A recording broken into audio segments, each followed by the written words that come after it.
Good afternoon, Alain Gresh. How are you? Very well, thanks. We are very happy to be here, and as usual, this is a long friendship. It has extended for many, many years from 2005 and 6 when we first interviewed you for the film on the discourse on Arabs and terrorism. And I visit you every year and a half or 2 years to address important topics that many of us think only you address in a succinct and insightful manner regarding Europe and the Middle East, France and the Middle East, as well as what's happening inside France. First of all, thank you for hosting us at your house. Thank you for coming. And we are looking forward to this discussion. And before I start, let me say that you have published a couple of pieces recently, which we have featured on Jadaliya, and we will also add these to the links so people can take a look because they're quite important. I might ask you about them. Alain, my first question is, well, in relation to some of your recent publications. So this is like an opening question about what you have been working on recently, and maybe even before that, how are you doing? It's a very large question.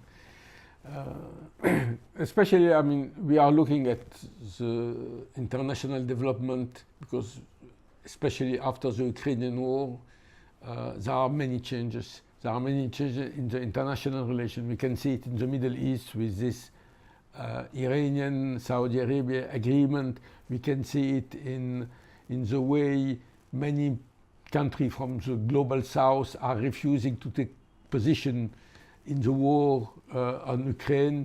We are seeing it on the way the United States has used the Ukrainian war to consolidate its hegemony on Europe.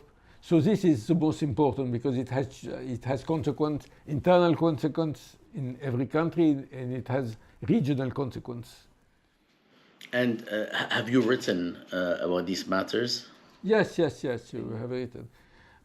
We have written, I mean, first on especially the fact that the West doesn't understand how the global South react. And they can't understand it because they are in the idea that the Ukrainian war is an aggression war, which is true. I mean, it's a Russian aggression.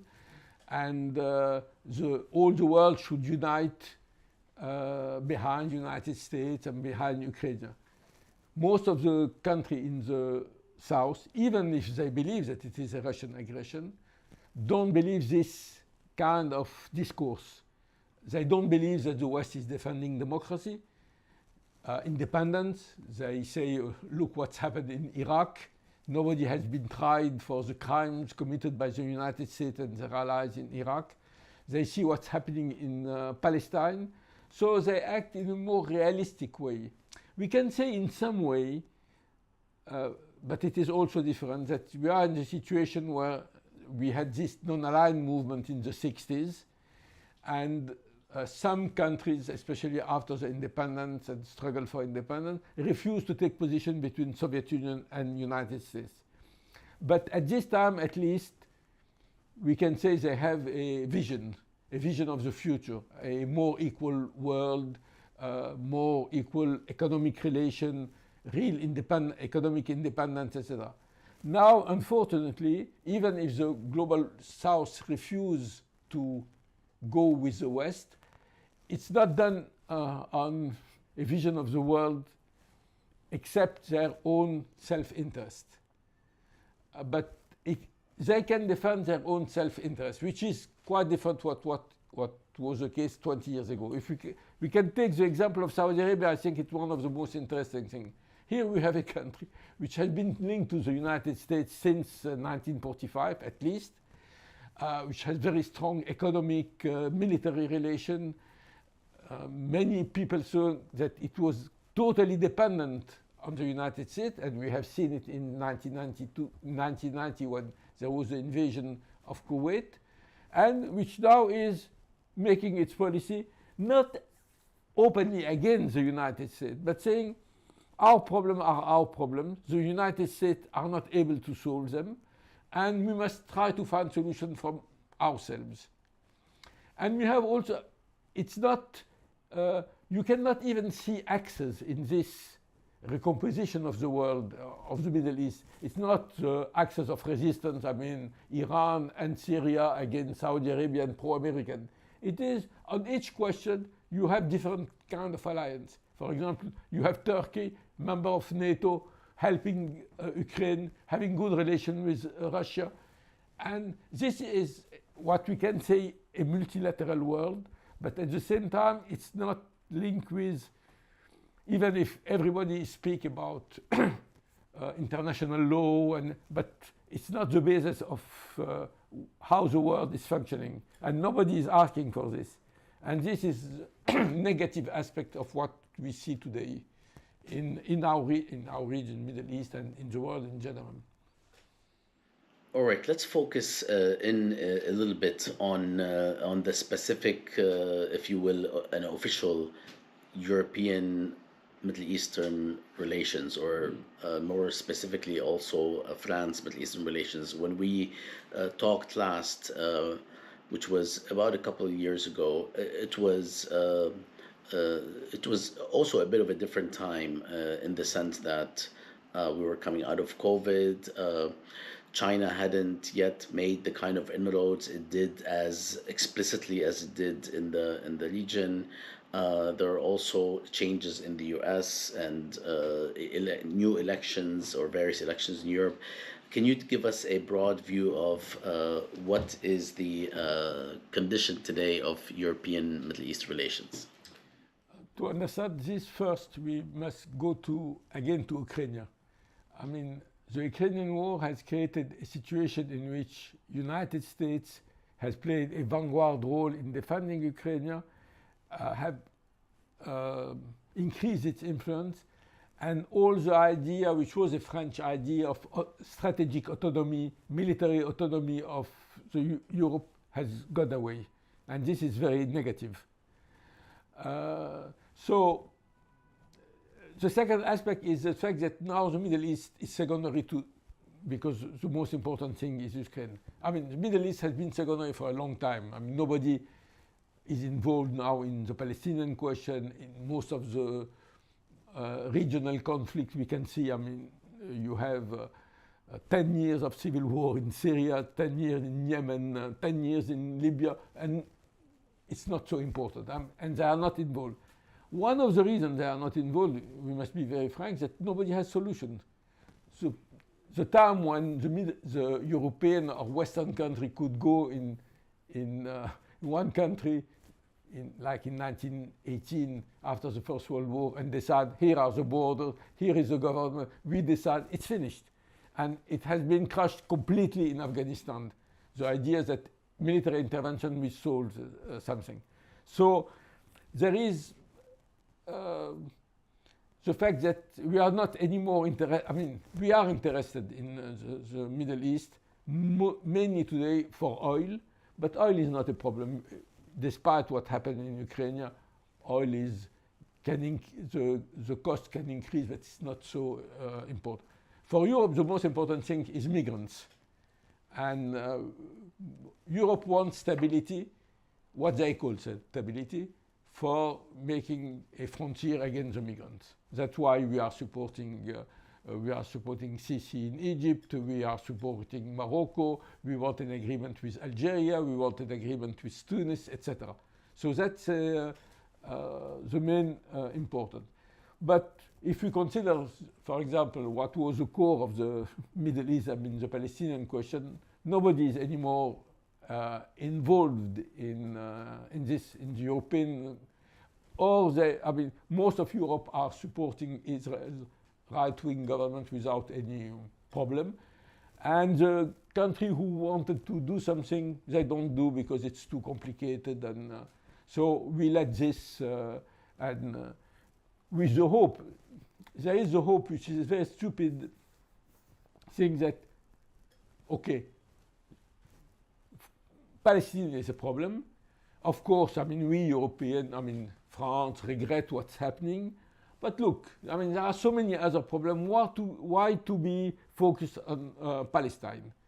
And many diplomats, when you discuss with them, say, look, what's happening in Syria, what's happening in Libya, why are you so,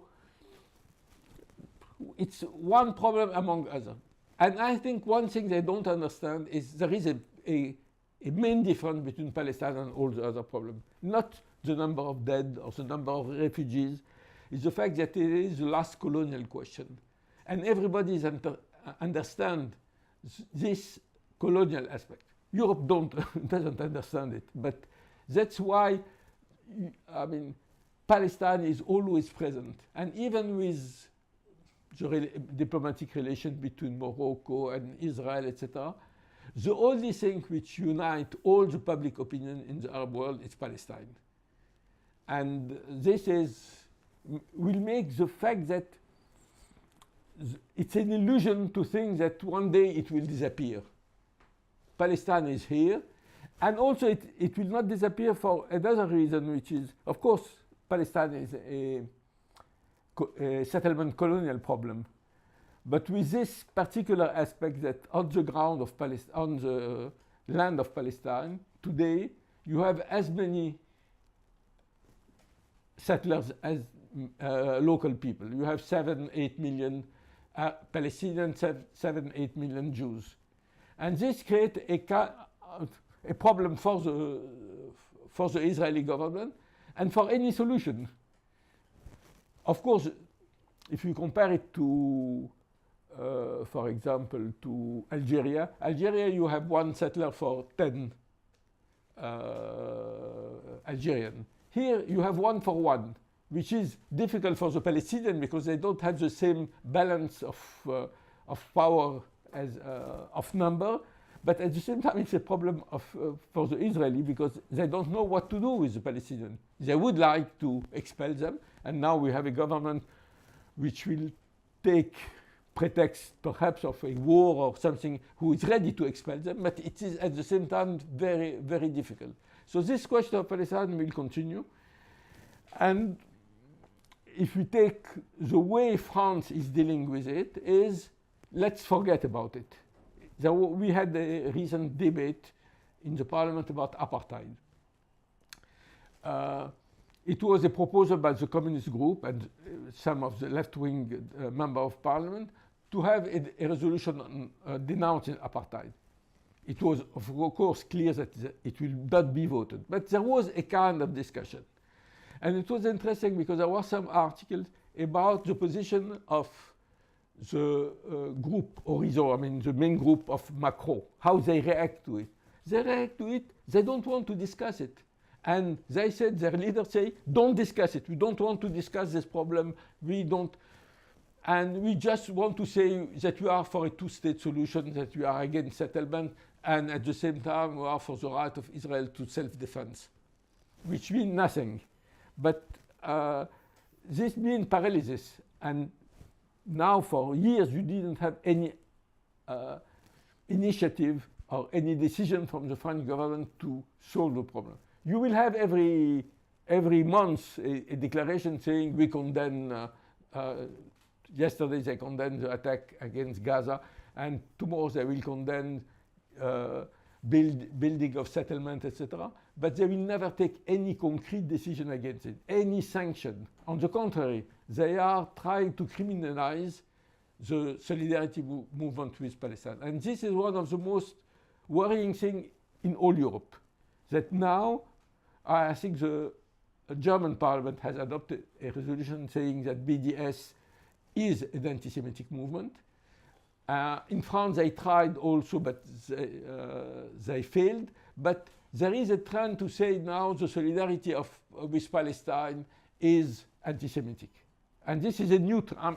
You have always, but since the 60s, but it was minority. Now it's a main trend in what we call the party of government, who are in the government. And what explains that? Because we also witnessed a similar movement in the United States. I think it's difficult to explain.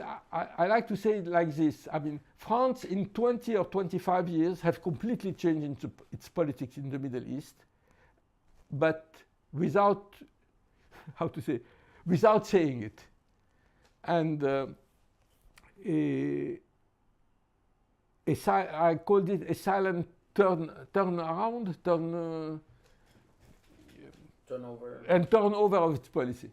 Because they say, when you discuss with them, they say, oh, no, we didn't change. We are for a two-state solution, which is true. And every declaration we say is a two-state solution. The difference between now and 30 years ago was that the fact that France was saying that we were for a solution and that our bilateral relation with Israel was subject to the question, the solving of the occupied territories. Subject to, it's clear? Yeah. I mean, we will not normalize our relation with Israel if Israel continues to occupy it. Now it's finished. On the contrary, we continue to say we are against settlements and we are for a two-state solution, but our bilateral relation with Israel is developing. One of the main reasons, in my opinion, there are many. I mean, the fact that there is this, the PLO crisis and the fact that there is no public diplomacy from the Palestinians. But one of the main reasons is the question of war against terror.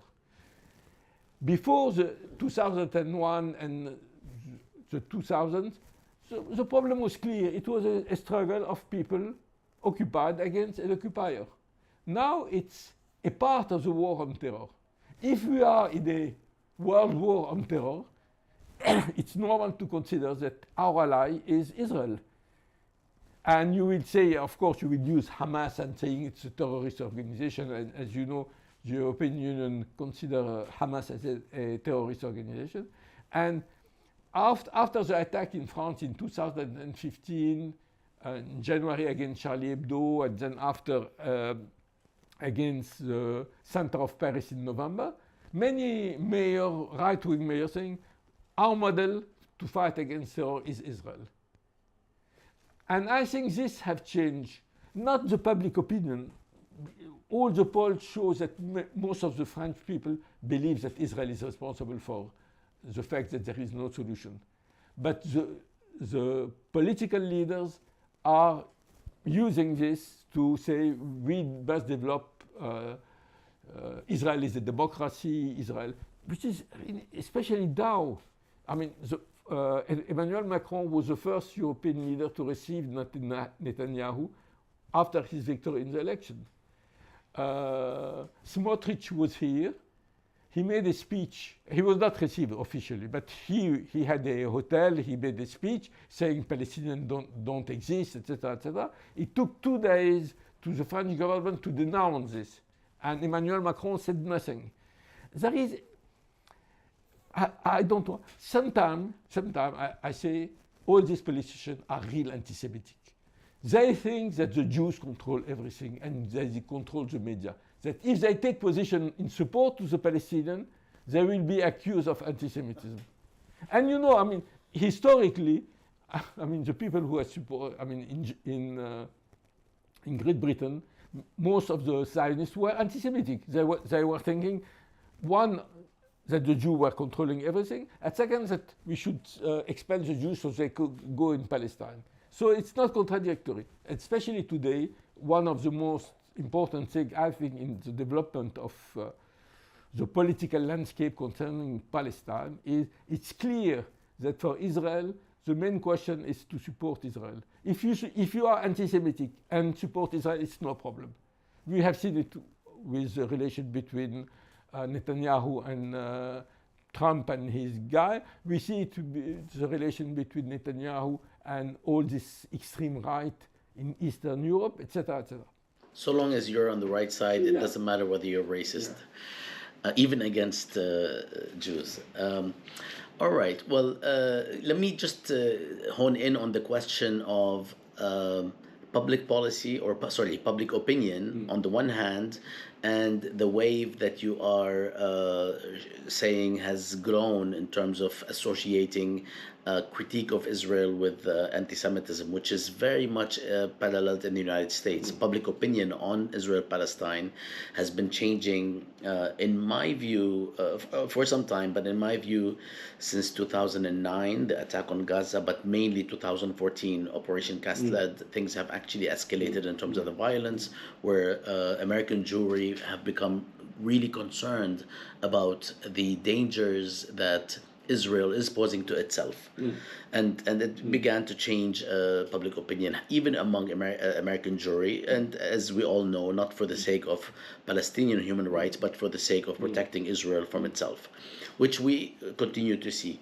Now, if public opinion is moving in a direction that comports more with the international public opinion or international law or the UN to an extent, to take these as measures, how come we are seeing the direction in the other how come we are seeing the push in the other direction regarding legal sanction and legal potentially legal ramifications regarding the critique of Israel?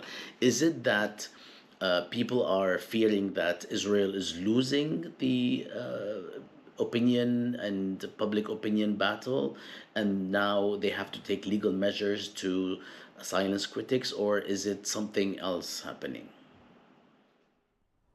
I think there is people, I mean, Israeli and supporters of Israel are worried about what's happening, especially in the United States. I remember we have published a documentary by Jazeera about the lobby in the United States, and one of the guys of the lobby said, look, now in the university, the new generation is with the Palestinians. And the new generation, they will be the leader of tomorrow.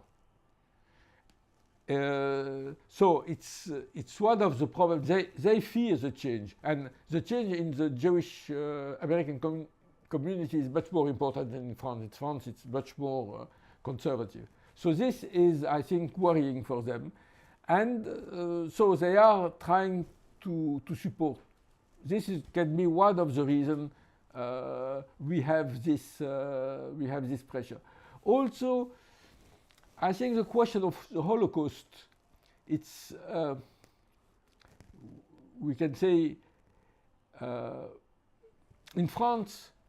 I always remember that when I arrived in France in 1962, and I was in school, the Holocaust in our history book was one line, really one line. For my daughter, 30 years after, it was everywhere Holocaust.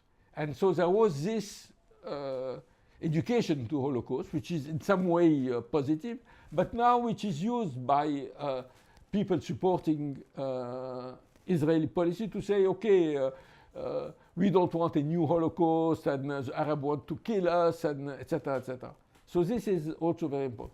But I don't know if I mentioned it, but the anti-Muslim, as I said, the war on terror and the anti-Muslim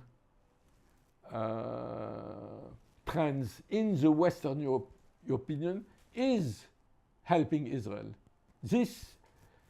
We have the Rassemblement National, which is now getting 20% of the votes in a very important party.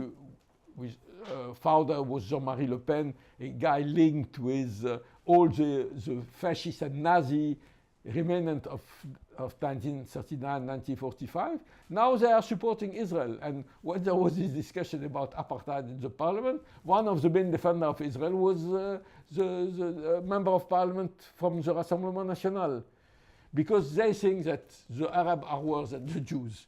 And so they attack the Arabs, and they attack the Arabs, the Muslims, the terrorists, etc., etc. And this is also having negative consequences in France. And is this something that you see is going to reach, like some sort of, there's going to be some sort of a crescendo that it's going to reach levels where these laws will indeed criminalize critique of Israel, or do you see this abating at some point? No, I'm not sure. For example, in France, the criminalization of BDS and the fact that the French government has not put in prison, but condemn some of the people who were acting for BDS. We went to the European Court of Justice, and it was refused by the European Court of Justice. So there are fights, and it's not so easy to get. It depends on the country. I mean, in Germany, it's much more difficult for reasons we know, and also again is perhaps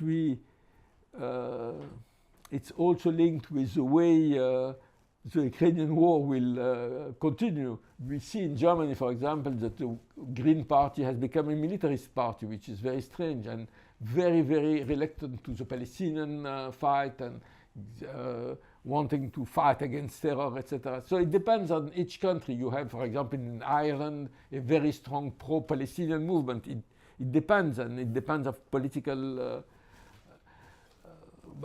but I must confess that, how to say it, the Palestinian question and Israel is a very difficult question. It's, 100 years and very complicated. And sometimes I say, I'm working on this 24 hours a day, and sometimes I don't understand. How can I ask a normal politician, I'm not speaking to understand? So there is a work to do. And it's more difficult today because we don't have this PLO leadership, which has many, many shortfalls, but at least which exists with a representative, with a leader like Yasser Arafat, etc. We don't have anything.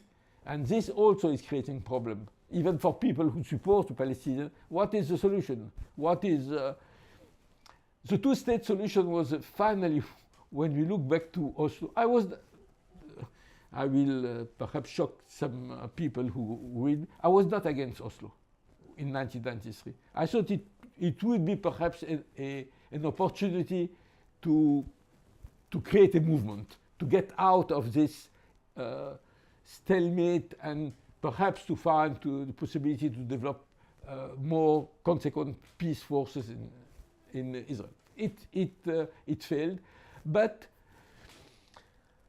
for example, when I published my book Israel Palestine Vérité sur un conflit, it was a fantastic. I have never sold so much book. Why? Because it was at the same time a history of what happened and the idea of colonial Zionist as a colonial movement, but also the possibility of a solution. And people were, okay, we support solution, we support two-state solution, etc., and we hope it will. It has totally failed. And it has totally failed also under the war on terror. It began after, not after, but Second Intifada, and then 11 September, and the attack by Hamas and even Fatah group, etc., etc. So it has created some question. And today, the fact that you don't have a leadership saying something clear. We have the Palestinian Authority, which is only a surrogate of the Israeli occupation, but you don't have other forces. So you have a strategy, in my opinion, is to say, one-state solution, two-state solution. There is no state solution in any case. You have a de facto one-state solution like these people in Foreign Affairs wrote recently. It is a de facto Israeli state. We must fight as people supporting the Palestinian cause for equality. Who can be against equality? We ask that a Palestinian living in Ramallah or living 500 meters from him, a Jew living 500 meters from him, have the same right. This is a fight. We can fight for justice, but of course it's not a political solution, and it's a long way. It's not. When I was involved in supporting the Palestinian question in the 70s and the 80s, I was really thinking that there was a solution very near. And of course, when you think that there is a solution, it helps to galvanize people, etc. I remember I was in Beirut, I don't know, in 1980, 1981, and I met Yasser Abdelrabou, who was at this time number 2 of the Democratic Front. And he told me jokingly, when do you think we will have a Palestinian state? And I said, 5 years. And he laughed. We are optimistic. We don't think we have it before 10 or 15 years. But now it's clear you don't see solution. And when you don't have solution, you have, I mean, very negative aspect. With you will confound Zionists and Jew. You will have attack on Jew, like we have seen yesterday in Tunisia, in Jerba, etc., etc. And this creates more difficulty to find a solution, and to have people involved and interested in the solution. Is there a systematic reason that Germany is more ready to condemn critiques of Israel as anti-Semitic? Is it the legacy of German politics? For those who are not aware, because you said, people know why this happened in Germany, but not in France. So can you unpack this a little bit for us? No, in France, in Germany, of course, there is a kind of guilt, and I can understand it, and we cannot ask the German to have exactly the same position. The fact that they feel guilty is normal. I'm not, and there is a different sensibility. When I was editor-in-chief of Le Monde Diplomatique, we had a German edition with Taz, which is an extreme left newspaper, and they were translating our article. The only article they will not translate was about Palestine. It was always, I'm joking, sometimes they were translating, but they were very, very sensitive. This I can understand. I mean, every country has its own history, but at the same time, we must denounce the way Israel is taking the Holocaust as hostage, and taking all the Jews in hostage. Sometimes I say, look, my mother is Jew, so I have the right to go to Palestine and to say it's my land, and a Palestinian born there, who was expelled in 47, 48, has not the right. I mean, how you can explain this? I wrote recently an article about, apartheid, and saying that apartheid in Israel is only the consequence of the colonial nature of the Zionist movement. This is a thing which is very difficult to understand, but you must. Sometimes I'm astonished. You will discuss with very rational people, left wing or right wing, but okay, people we can discuss with, and they will tell you, and you will tell, look, it's a colonial movement. It's objective. It's not a denunciation. The only argument you have is the Bible, the fact that God gave to the Jews. How can? And you have very normal, even left-wing people who will say, yes, it's the Bible. And there is a normal relation between the Jews and Palestine. In Egypt, there was a saying like the Zionists in Egypt were very weak in the 40s, 50s. Even if very few people know that till 48, they were legal in Egypt. The King Farouk will crush the communists, but we consider that the Zionists are normal. But the saying was that next year in Jerusalem, why? We can take the train at 9 in the morning and be there at 4 in the afternoon. And it was open to the Jews. It was, they could go and pray to Jerusalem as it was open. There was no difficulty. And even before 1918, before Britain took control of Palestine, most of the Jews, especially religious Jews, would be able to go to Palestine. So it's different to say there is a religious link and to say it's our national home. Especially, the people who say there is a religious link are people who don't believe in God. All the founders of the Zionist movement were atheists. Thank you, Alain. Last question before we go back to broader sort of issues. Uh, do we see the fluctuation in between countries or within countries connected in any way to party politics, whether it's left versus right or other sort of party conflicts and competition in terms of how the positions are put forth on Palestine, or is there a constant across parties for the most part recently in terms of the Palestine-Israel conflict? No, no, of course, there are parts. If we take the French, for example, you have the Communist Party, you have Mélenchon Party, Jean-Luc Mélenchon, you have the Green Party, even if the Green are divided concerning apartheid, but will support the Palestinian. But you don't have anything like the Gaullist, I mean, the right-wing. There were many, many members of parliament, right-wing with de Gaulle or Pompidou, etc., who were supporting Palestine. You don't have this anymore. And the new generation of right-wing leaders, they are afraid only. They don't understand. It's complicated. Their leaders say, don't speak about it because you will have problems.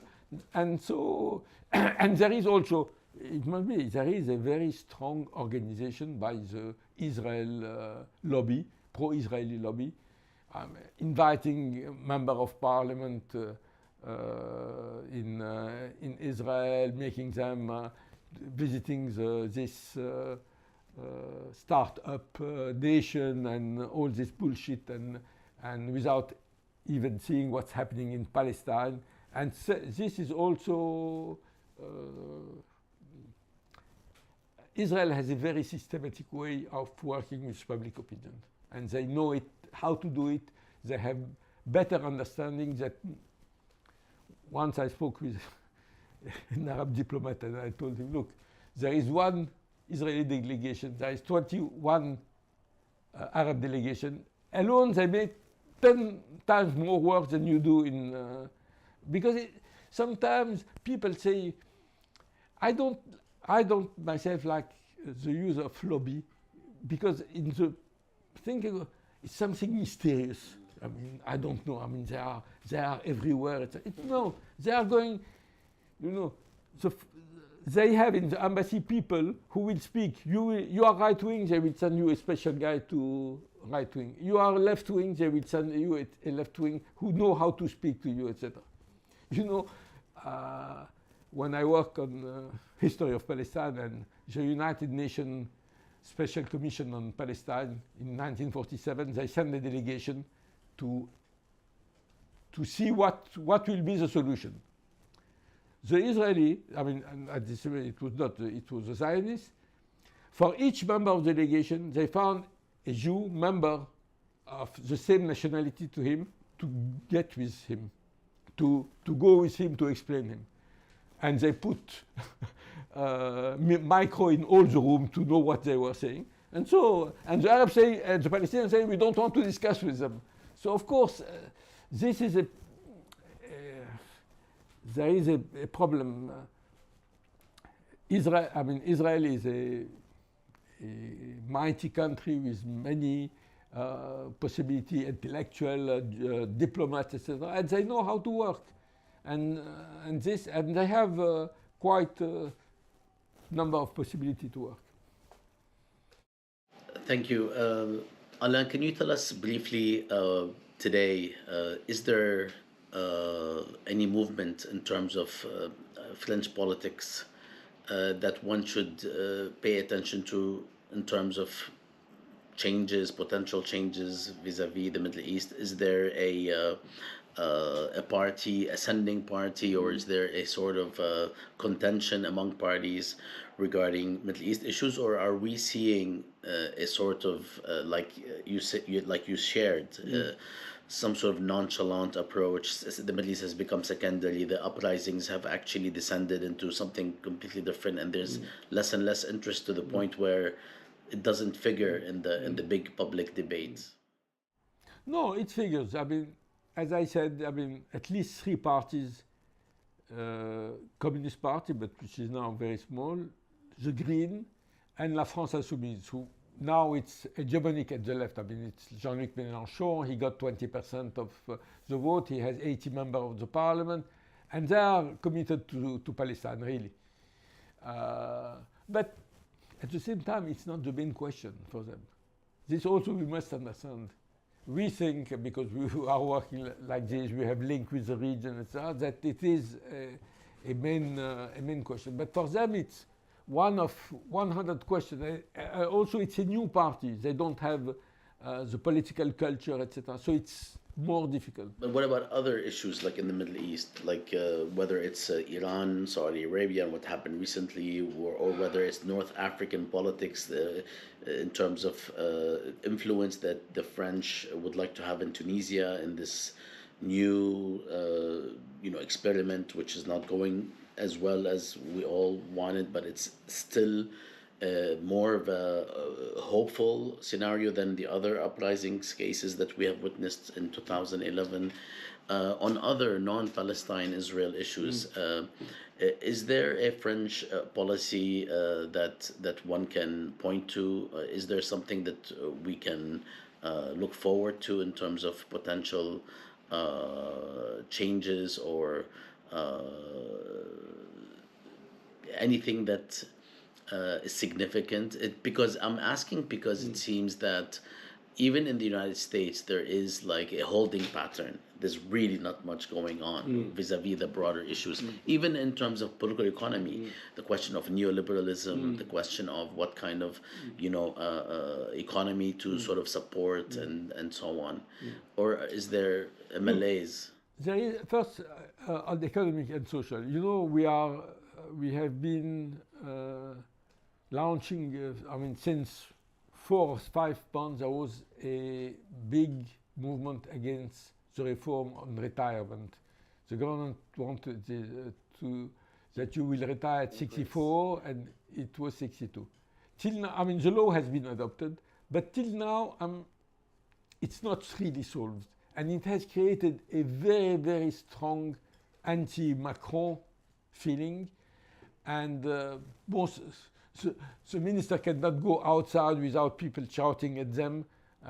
When they go in a town to inaugurate something, there are people with casserole, je sais pas comment on dit, where you cook, and they pots and people.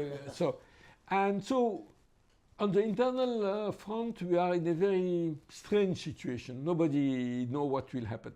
And you know that Macron has not a majority in the parliament. So they don't know how to do, because the last law they tried to adopt in the parliament, they failed. So now they put a new law on security. This meaning that they want the support of the extreme right and the right against migrants. But will this succeed? He's very discredited at this moment, Macron. So it creates a difficult situation for him. On the international level, we are more and more like a monarchy. We are the most monarchist country in Europe. I don't think any leaders has power like Macron has. And for everything, for example, one thing which will interest you, I think the listener, is l'Institut du Monde Arabe. L'Institut du Monde Arabe is an institute created by Mitterrand, where there are cultural activities about the Arab world, etc. There is Jacques Lang, who is president. He's 82 or 83 years old. He would like to continue for another mandate of 5 or 6 years. The problem, how you choose the next president, it's only the decision. Nobody knows. You ask people, you say, is there a commission to decide?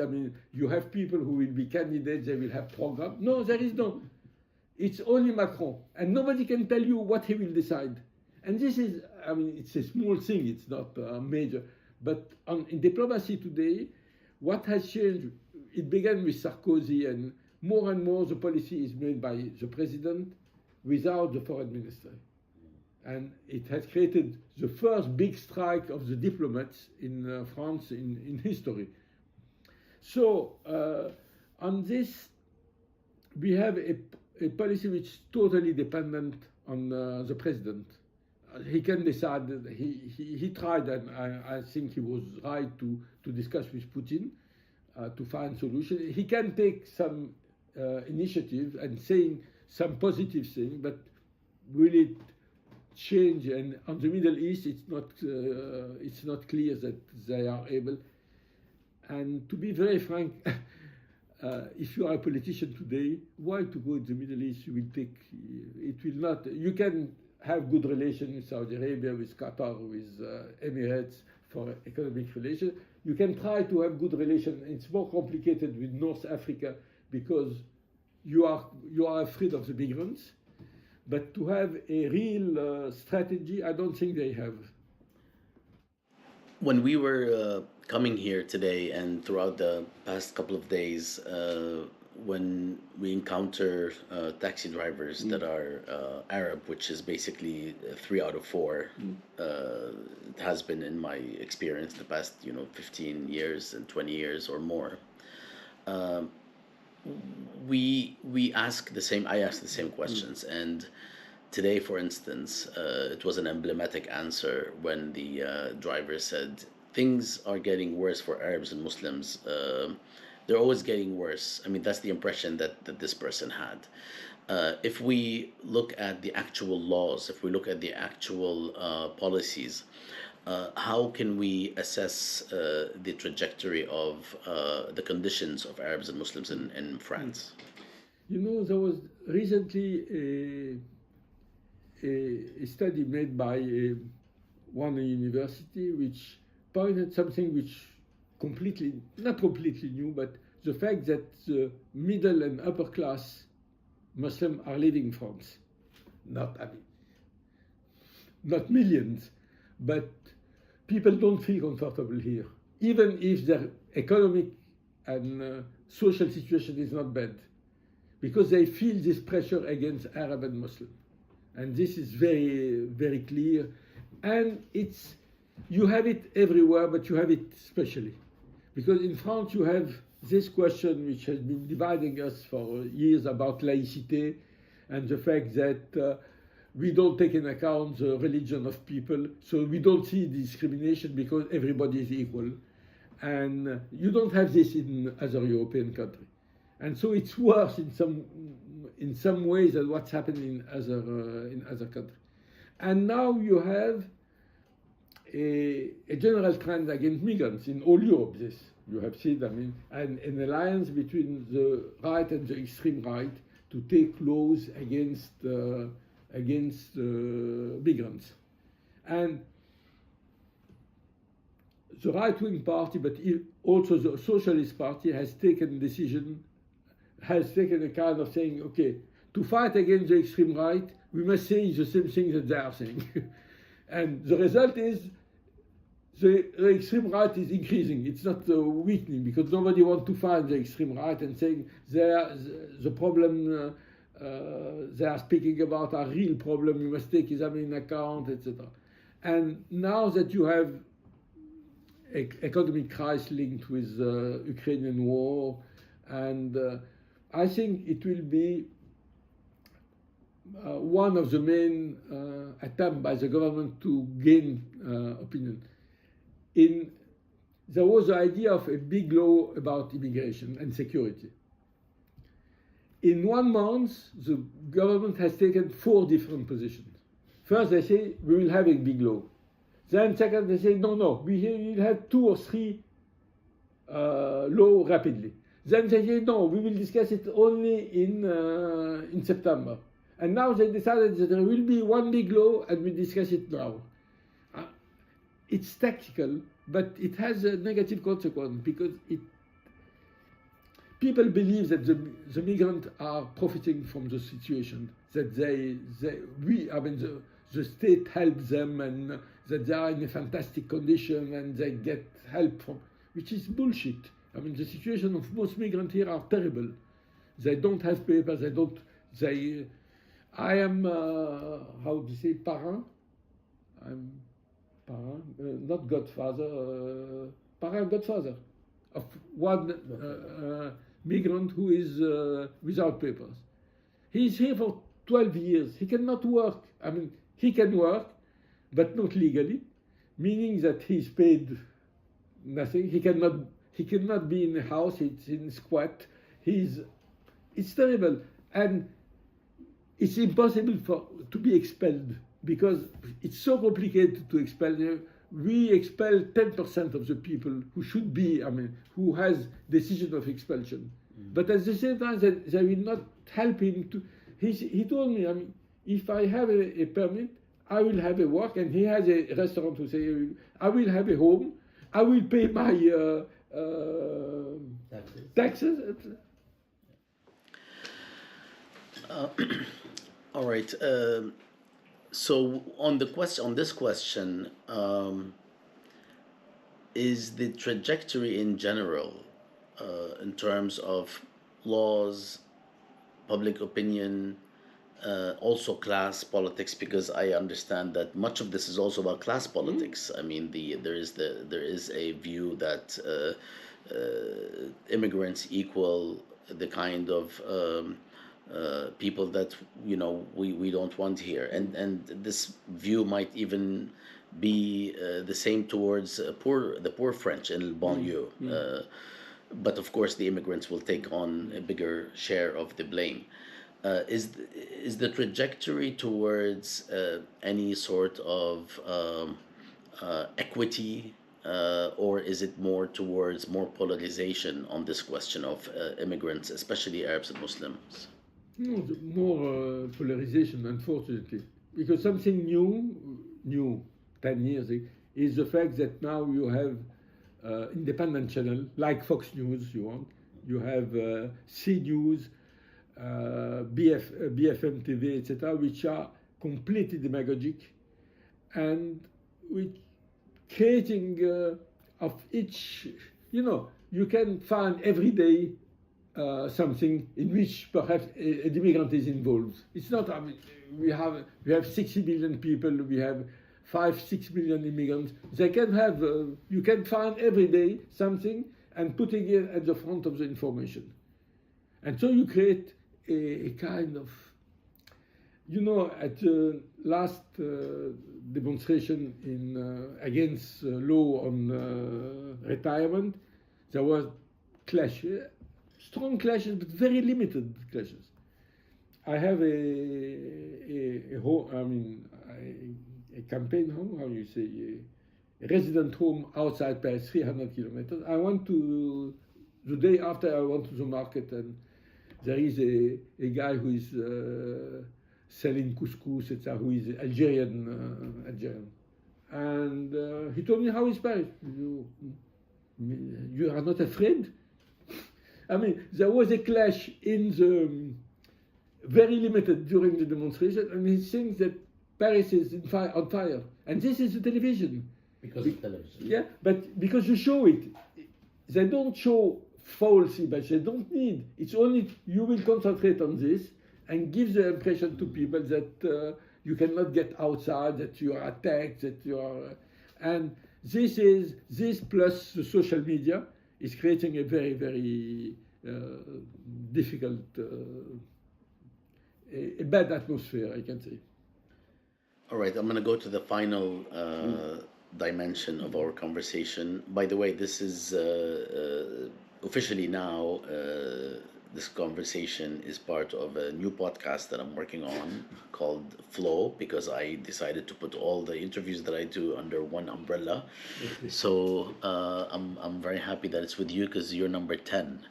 If that means anything, if you're a football fan, that's a big deal. No, I'm not. So the last dimension is China is encroaching upon world superpowerdom. It's actually has been doing this for a couple of decades. We've seen its tentacles and expansion and ventures, mostly economic, in Africa, Latin America, the Middle East, everywhere in the world, the United States, of course.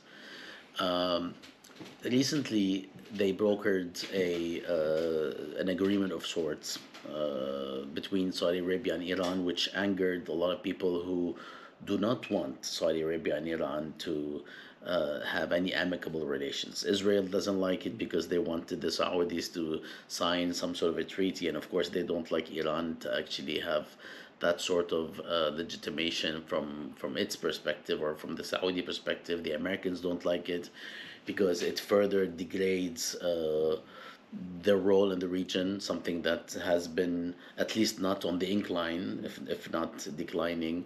And it also speaks to other sorts of deals slash trade-offs in the region, such as the Saudis being close to the Iranians means that there is some sort of a bargain which might have to do with Syria and Yemen, for instance. You know, you take your hands off of Yemen, the Iranians supposedly, and you can have Syria, which basically now has returned to the fold of the Arab League, and there's a lot going on. But all this happened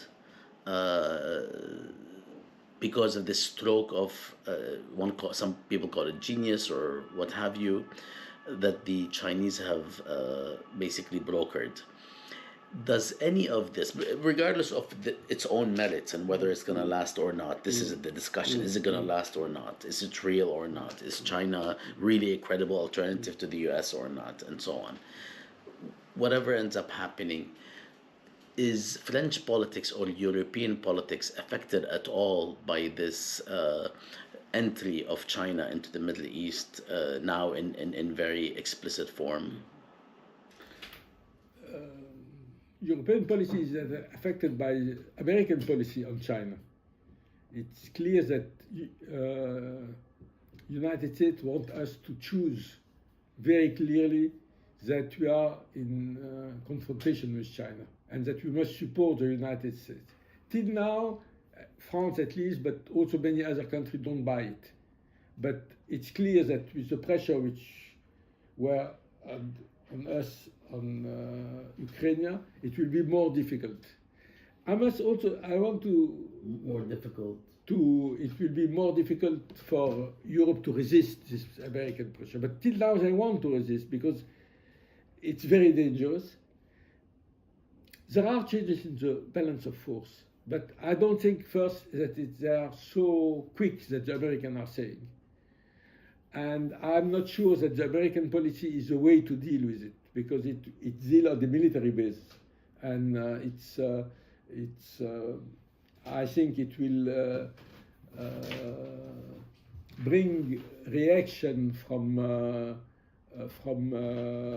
China, and will enter a kind of confrontation which is not positive.